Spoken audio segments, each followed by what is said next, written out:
चांदबाली आम रिपोर्टर देवाशीष पाढ़ी जोड़ी होती। देवाशीष मु आपण निकट को आसवा चाहिए भद्रक रे प्रसिद्ध आरड़ी पीठरे भी महादेव विवाह कौन प्रस्तुति आपण देखुंट? बर्तमान जो नीति निर्गमन कराई बड़दला शोभा यात्रा तो बड़दला शोभा यात्रा बाहरी तो सीधा सड़क आम से चित्र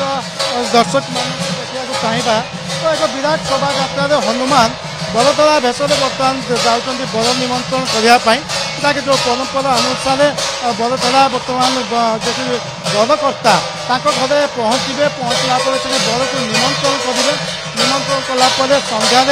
देवदेव महादेव बर वेश बाहरी आसवे बेदी आसवे विराट शोभा यात्रा बेदी बर शोभा यात्रा आसवे तो बर्तमान जो बरदला शोभा यात्रा चली कन्याकर्ता घर हनुमान बरदला भेष एक सुसज्जित विमान में बाहरी मंदिर परिक्रमा करापर बर्तमान आरड़ी बजार परिक्रमा कर पहुँचे बरकर्ता घर तो से सीधासख देखिए एक विराट शोभा यात्रा बरदला जाऊँच आम सहित सेवा कर प्रतिक्रिया नवा जो बरदला शोभा यात्रा बाहरी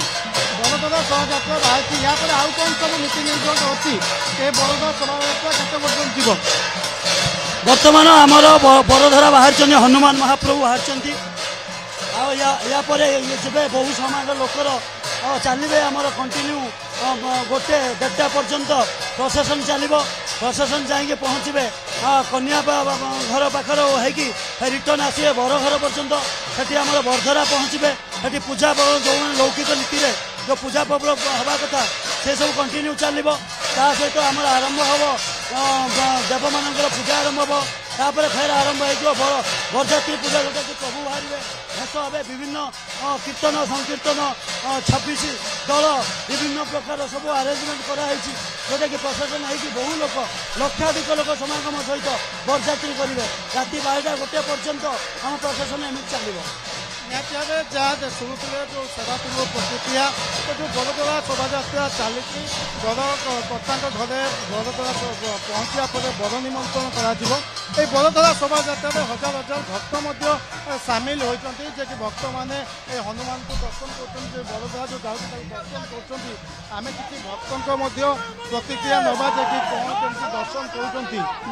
आप देखिले बरदला शोभा यात्रा पूर्व देखी ना यहाँ देखिले कौन ना प्रथम थर देखिली बहुत भल लगे बहुत वर्ष पर आसी बहुत भल लगे आनंद लगे परिवार सब परिवार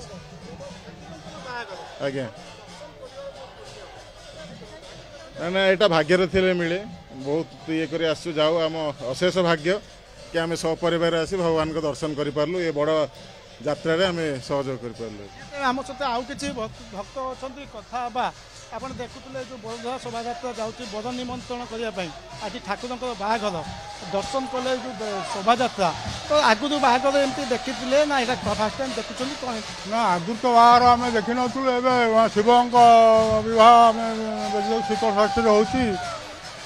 दर्शन कले शिव को महापुण्य मिले